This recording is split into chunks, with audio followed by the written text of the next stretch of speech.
What's good, YouTube? It's Nas, and we back on another video. Of course, we going every day.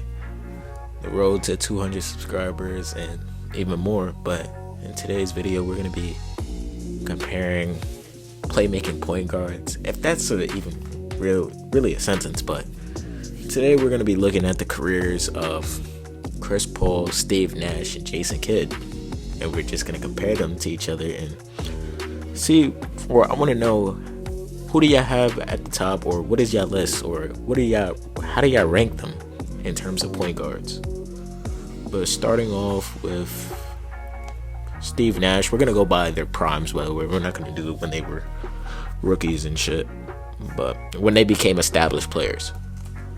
But in the 2003-2004 season with the Dallas Mavericks, his last year with Dirk Nowitzki, he averaged 14.5 points per game, 3 rebounds, and basically 9 assists. And Steve Nash on the Dallas Mavericks, that was when he became, like, we all saw, or not we all, because I wasn't really born yet, but people back then saw potential of Steve Nash. We saw, even Dirk said he didn't want Steve Nash to leave because of how good Steve Nash was, but it was overshadowed by obviously how great Dirk Nowitzki was. But obviously when he got his own team, Steve Nash became a focal point of the offense, which became the next season, the 2004-2005 season. Steve Nash averaged 15.5 points per game, basically 3.5 rebounds and 11.5 assists. And Steve Nash during these Phoenix Suns years really adapted Mike D'Antoni's play style. Like, Mike D'Antoni is known for his ability to coach offense, and Steve Nash really unlocked that as the focal point of that offense. Him, Amari Stoudemire, Sean Marion, even though they didn't really do anything in the playoffs or get to the finals, they were still a great regular season team, and I'm pretty sure they have one of the best offensive in NBA history. But the next season, 2005-2006 season, Steve Nash followed that up with basically 19 points per game, 4 rebounds, and 10.5 assists. And during these years, Steve Nash was only becoming a better player. And him having the keys to the offense finally, it wasn't focused around one player, it was focused around the whole team. And Steve Nash was getting his whole team involved, and that's why I said he's one of the best playmakers of all time. In the 2006-2007 season, I believe this was his first MVP season, he averaged 18.5 points per game, 3.5 rebounds, and 11.5 assists. And this MVP isn't really controversial to me. I feel like Steve Nash deserved this MVP. Maybe the next one, I would say, could have went to Kobe or Shaq, but this Suns were the number 1 seed for a reason, and Steve Nash put in work. Him, Amari Stoudemire as a duo, a point guard and a power forward, they put in work together, and he was the first seed. Obviously, they didn't make the finals, or I don't even think they made the Western Conference Finals, but like I said, the Phoenix Suns were a good,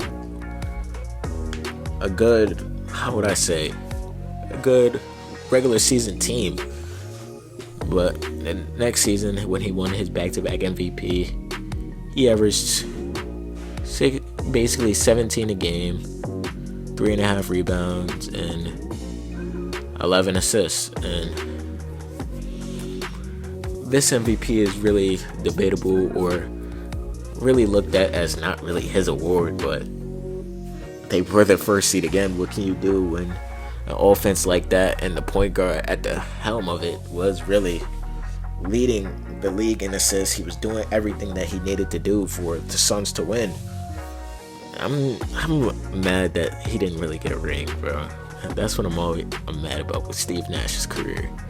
2008-2009 season, Steve Nash averaged 16 points per game, 3 rebounds, and 9.5 assists. And this is basically when we seen the drop off of Steve Nash. But the next 3 seasons in Phoenix, he averaged 16.5 points per game, basically 3.5 rebounds, 11 assists. The 2010-2011 season, he averaged basically 15 points per game, 3.5 rebounds, and 11.5 assists. And then his final year in Phoenix, he averaged 12.5 points per game with basically 11 assists, and that was the end of Steve Nash's career in Phoenix. But Steve Nash's accolades are: he's a 2-time MVP, he's a 5-time assist leader, and he's an 8-time All-Star. But Steve Nash is really one of the most underrated players in the game, or ever, in my opinion. Steve Nash is a top 10 point guard of all time. I don't care, debate it with whoever you want, but Steve Nash is an all-time great for a reason. But next, we're going to get into the career of Jason Kidd, starting off with the 1999-2000 season, when he averaged... we're going to start with the 2000-2001 season. His final year in Phoenix, he averaged basically 17 points per game, 6.5 rebounds, and basically 10 assists. And Jason Kidd was a floor general for his size. We've never really seen that besides Magic Johnson. The ability to see the floor the way that he did, he was just phenomenal. Even though he could score whenever he wanted to, but he chose to get his teammates involved, and that was really his play style throughout his career. And we've seen it when he reached his full prime in Brooklyn the next season, the 2001-2002 season. I believe they made the finals this season, if I'm not mistaken, or it was the next season. But he averaged basically 15 points per game, 7 rebounds, and basically 10 assists. And I didn't realize his stats were as close as getting triple doubles. He's not really in the top 5 of triple doubles, I believe, but his stats are there. They show for it. But the next season, either this season or last, it was probably next season, when he averaged basically 19 points per game, 6 rebounds, and basically 9 assists. This was his best season of his career, and for a reason. Him, Kenya Martin, Richard Jefferson on the wing, that was a great team, and they made the finals for a reason. But they ended up losing because obviously you're going against Kobe and Shaq. What can you do about that? There's nobody in history that could stop Shaq, and Kenya Martin wasn't stopping him. So the 2002-2003 season, the 2003-2004 season, Jason Kidd averaged 15.5 points, 6.5 rebounds, and 9 assists. And next season, 2004-2005 season, the last one we're going to cover, he averaged 14.5 points per game, 7.5 rebounds, and 8.5 assists. Jason Kidd really doesn't have the MVPs or that Steve Nash has. He doesn't really have the same scoring averages, but Jason Kidd's role was basically different, I would say. How would I put this? Like, Steve Nash was the focal point of the offense. Everything ran through him. Yes, everything ran through Jason Kidd, but he still found a way to... He was really an unselfish player. All of these players are unselfish, but Jason Kidd was another level, and Jason Kidd was really doing everything on the floor. Steve Nash's rebounding numbers were low, not as high as Jason Kidd, so that's just something that Jason Kidd does better than Steve Nash.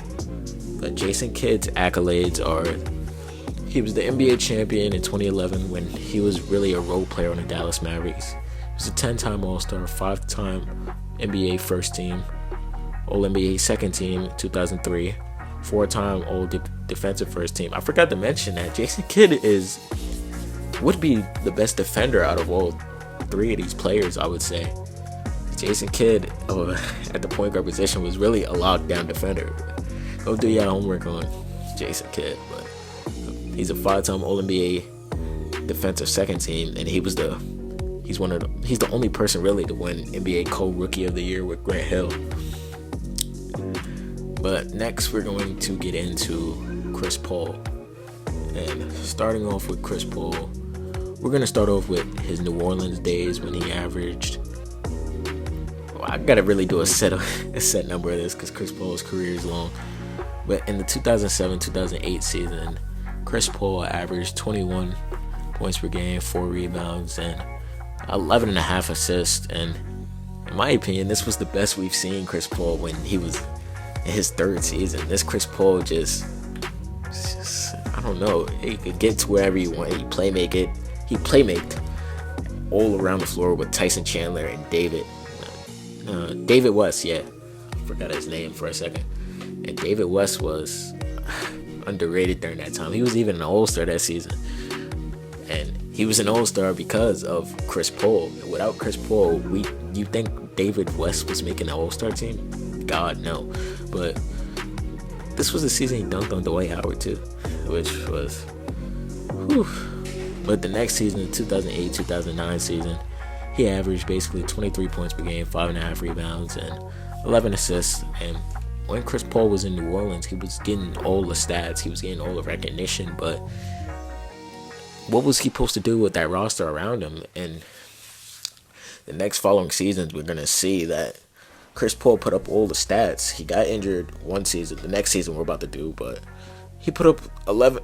Next season he averaged basically 19 points per game, 4 rebounds, and basically 11 assists. He only played 45 games this season, and then his last season in New Orleans, he averaged basically 16 points per game, 4 rebounds, and basically 10 assists. And Chris Paul's career in New Orleans came to an end. People say that he gave up on New Orleans, but really the team around him sucked. So what was he supposed to do? He not waste his talent, but obviously he was supposed to get traded to the Lakers. That got vetoed by David Stern. And imagine that Kobe and Chris Paul, he would have had a ring. It wouldn't be calling him CP0 rings. I'd say for damn sure, but he got traded to the Los Angeles Clippers, where he averaged 20 points per game, 3.5 rebounds, and 9 assists. And the duo of him, not even the duo, I'll say the whole Clippers team I'm about to go through. For some years, they were a dominant force in the West, meaning during the regular season, they were unstoppable, but they just couldn't really get it done in the playoffs, or injury luck happened. And with injuries, you never really know what's going to happen. But in the 2012-2013 season, he averaged basically 17 points per game, 4 rebounds, and basically 10 assists. And the 2013-14 season, he averaged 19 points per game, 4.5 rebounds, and basically 11 assists. The 2014-15 season, which was really his best chance to win, or no, his 2013-14 season was his best chance to win, but obviously the injury happened. It sucks. And then the last season we're gonna do, even though we know Chris Paul had another few good years, the 2015-16 season, he averaged 19.5 points per game, 4 rebounds, and 10 assists. But I see why people often say that Chris Paul is ahead of those two players I just named because of his longevity. But during their primes, I wouldn't say he's too far off with Nash, but people think it's a gap between him and Nash. But Chris Paul is a 12-time All-Star. He's a 4-time All-NBA first team, 5-time All-NBA second team. He's a 2-time All-NBA third team.